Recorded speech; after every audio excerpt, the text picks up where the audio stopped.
నమస్కారం. మధుర తెలుగు యూట్యూబ్ ఛానల్కి స్వాగతం. ఈరోజు మనం ఛందస్సులోని లఘువు గురువులను గుర్తించడం ఎలాగో తెలుసుకుందాం. పద్యాలలో గేయాలలో ఉండే మాత్రలు, గురు లఘువులు, ఘనాలు, యతులు, ప్రాసలు మొదలైన వాటిని గురించి తెలియజెప్పేది ఛందస్సు. లఘువు ఏకమాత్ర కాలంలో ఉచ్చరించేది. దీనిని లా అనే అక్షరంతో సూచిస్తారు. దీని గుర్తు ఇలా ఉంటుంది, నిలువు గీత అన్నమాట. లఘువులను ఎట్లా గుర్తించాలో చూద్దాం. దీర్ఘాక్షరాలు కానివి. ఉదాహరణకి అ, ఇ, ఏ, ఓ, క, బ, ర, కృ, క్ష. దీర్ఘం లేని ద్విత్వాక్షరాలు అంటే ఏ అక్షరానికి అదే ఒత్తు వస్తాయి అన్నమాట. ఉదాహరణకి క, చ, అమ్మ, మ, అర్ర, ర, నల్ల, ల, అత్త, త. ఇట్లా దీర్ఘం లేని సంయుక్తాక్షరాలు అంటే ఒక అక్షరానికి వేరే ఒత్తు వస్తాయి అన్నమాట. ఉదాహరణకి క్న, జ్ఞ, మ్య, క్ష, త్య.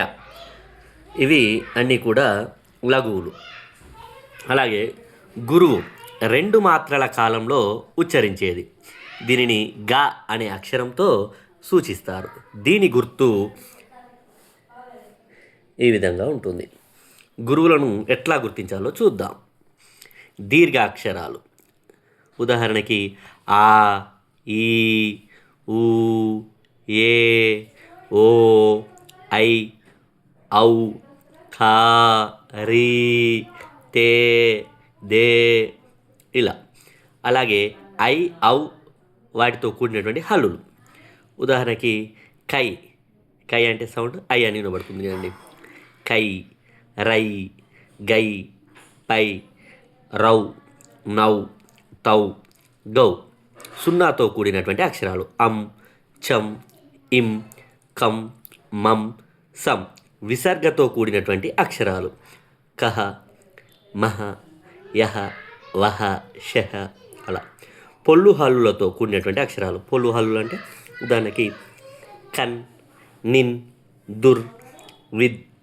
ద్విత్వాక్షరాలకు ముందున్నటువంటి అక్షరాలు అంటే అక్కలో ఆ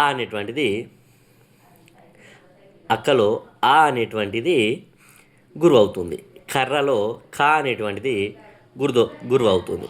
చిన్న అందులో చి అనేటువంటిది గురువు అవుతుంది. అంటే ద్విత్వాక్షరాలకు ముందున్నటువంటి అక్షరాలు గురువు అవుతాయి. సంయుక్తాక్షరాలకు ముందున్నటువంటి అక్షరాలు కూడా గురువు అవుతాయి. పద్మ, ద్మా కంటే ముందు పా ఉంది కదా, పా అనేది గురువు అవుతుంది, ద్మా అనేది లఘువు అవుతుంది. ఇట్లా లఘువు గురువులను గుర్తించవచ్చు.